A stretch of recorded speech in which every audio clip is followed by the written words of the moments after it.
This was funny. Hang in there, Tanya. And we are done. You did a great job. Right.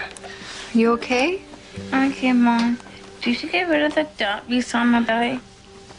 That's not what this was, honey. I didn't like it. Is Tanya here? I'm Ricky. Vicky!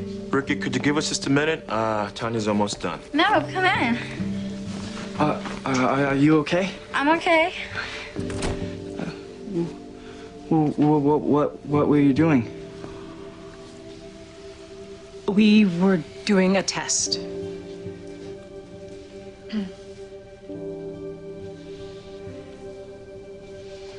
It was a test on a baby. You and Tanya made a baby, and it's in her belly. We made a baby. We made a baby? Tell her. Well, no one's blaming you. I know that raising a child is a challenge, but they have so much love to give. And if their abilities were anywhere near their enthusiasm, it would be different. But as wonderful as they are, would you trust your grandchild with them? I'd have to take care of their baby and them. Well, if you'd like for me to arrange a termination... And tell them what? That I'm scared their baby will be just like them, or that even if it isn't, everything they've spent their whole life here, and that they're special, they can do anything they put their minds to. It isn't true. I'm gonna learn how to change a diaper. His mom's gonna show him. I can do hard things. I got here all by myself on a bus. My mom wrote it down, and I did it. That's great, Ricky. But you know, if you're gonna be a father, you need to do more than just change diapers, right? You could write everything down. Guys, I want to explain something to you. The baby that you made, you do not get to have it for sure. Why don't you want us to have a She baby? didn't say she didn't want you to have... You think we're dumb, but we can have a baby. Rick, it's not that simple. You're not being nice. None of you being nice. Your dad has had the baby. My mom.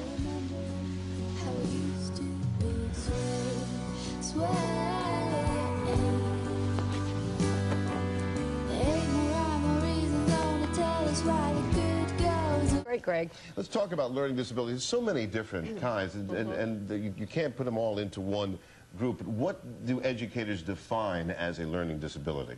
Actually, it's defined by psychologists, and it's a large gap between someone's IQ and their abilities. In other words, the average IQ is 100, the exact average 100. If someone has a 130 IQ, you would expect that they'd be learning to read early, they'd be verbal, and all kinds of other skills would be early learned, and they'd be real strong and intelligent. If they are a 130 IQ, this is just an example, and they're not reading by, say, second grade, then there's probably a learning disability going on, or at least it's worth checking into. Are most learning disabilities caused either by environmental stresses, or are they just simply something that's biological? That's a great question. Actually, there is no known cause for learning disability. However, a leading theory nowadays states that it is probably some disturbance in the fetal brain development.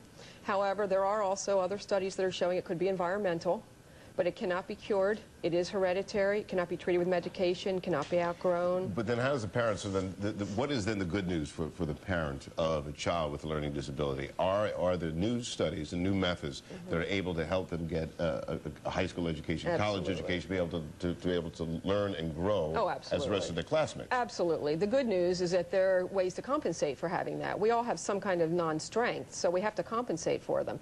So although it cannot be cured, it is definitely compensated for, and having the proper education. They may need to be in special education, have the testing beforehand to make sure they're put in the proper school, proper classes within that school is real key. The education, the early intervention is very important. We just talked to the folks over at Newsweek magazine. They were talking about the differences between men and boys, between boys and girls, and how the number of young men, young boys in schools, and elementary, middle school, and high school, taking special education is starting to grow. What do you tell the parents with young boys that they're wondering why they're not making the grade? Is it a learning disability? They need to check it out. Actually, that's been the case for decades, honestly. There have been more boys diagnosed with learning disability than girls. Now it's about twice as many. But I think that, again, since we don't know for sure, it is definitely a genetic situation, but there is possibly some environmental.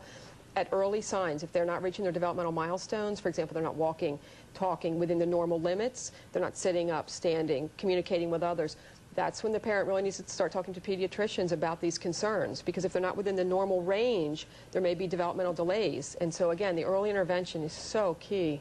What about inconsistency in school, like poor attention skills? Yes. Again, these are some of the same concerns that when we talked to the folks about Newsweek, they talked about how young boys are having this problem.